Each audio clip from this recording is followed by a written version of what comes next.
There's no doubt that electric cars are faster, quieter, cheaper and greener than petrol cars. That's actually not the issue, right? They're obviously a better transmission system, like they're 95% energy efficient compared to internal combustion engines, which are 15 to 20% energy efficient. That's a no-brainer. The problem is not the cars. The problem is you need the charge network, right? They need to be as convenient to drive as petrol cars. And so Shai Agassi, the founder of Better Place, quite correctly understood that the real battle was not building electric cars. That's actually the easy part. It was building national scale charge networks. And so Better Place was a company that set out boldly in like 2007 to build national scale charge networks for electric cars on the thesis that if you built the charge network, the cars would come, which I believed was correct. Based in the US and Israel, yeah. And so they were rolling out first in Israel, second in Denmark, and they wanted to roll out third in Australia. And so they came to Australia and tried to find anyone who knew anything about tech or venture or anything, and it was, it was kind of dogs watching TV, right? Like heads nodding, no comprehension. And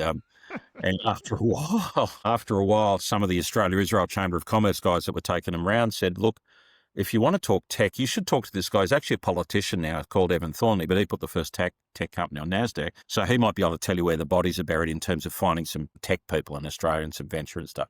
So they came to me because of my tech background, not because I was in government. And we never talked about government. I just tried to sort of put him in touch with some candidates to potentially lead the Australian operation for him and left him to it. And they came back about 6 months later and they said, look, thanks, they were good candidates. We interviewed a number of them.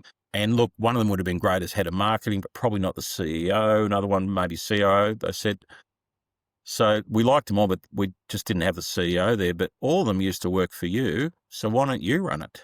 And I'm like, well, no, mate, I'm in politics, right? I'm off like doing this. And anyway, they were very persistent. And the more I looked at it, the more I thought, man, this thing is going to change the world. And I was getting a bit shitty with my esteemed factional comrades who were sticking knives in my back because I was unprotected factionally. And so I said, fuck it.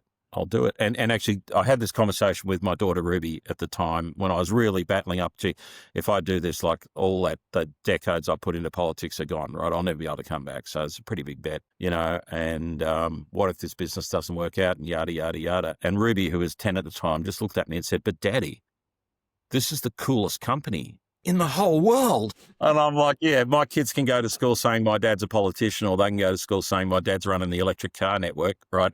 What would you rather say?